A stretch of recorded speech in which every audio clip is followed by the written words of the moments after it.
কোনো পূর্বাভাস ছাড়াই সেদিন লিওর বুকের মধ্যে প্রবল ঝড়ের ঢেউ আছড়ে পড়েছিল। নিজেকে থামাতে পারেননি তিনি। নিজেও কেঁদেছিলেন, কাঁদিয়েছিলেন পুরো বিশ্বকে। যে ঘর ছেড়ে যেতে চাননি, সেই ঘরটি নানা নিয়মের জালে তাকে ছাড়িয়ে দিয়েছিল।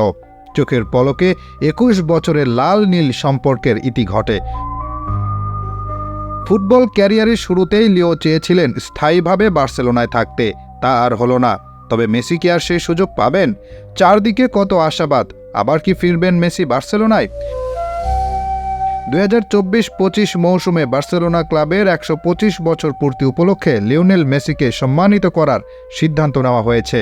স্পেনের সংবাদ মাধ্যমের খবর অনুযায়ী ক্লাবটি উৎসবের আবহে মেসির বিদায় সংবর্ধনা দিতে চায়। ২০২১ সালে এই আয়োজনটি সম্ভব হয়নি, তাই এবার এটি বিশেষভাবে গুরুত্ব পাচ্ছে।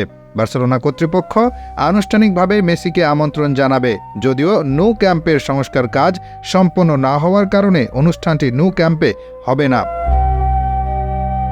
এই অনুষ্ঠানে মেসির পাশাপাশি আরও অনেক বিশিষ্ট ব্যক্তিকে আমন্ত্রণ জানানো হবে। যারা ব্যস্ততার কারণে উপস্থিত হতে পারবে না, তাদের অবদানকে স্মরণ করার জন্য ভিডিও বার্তা প্রদর্শন করা হবে।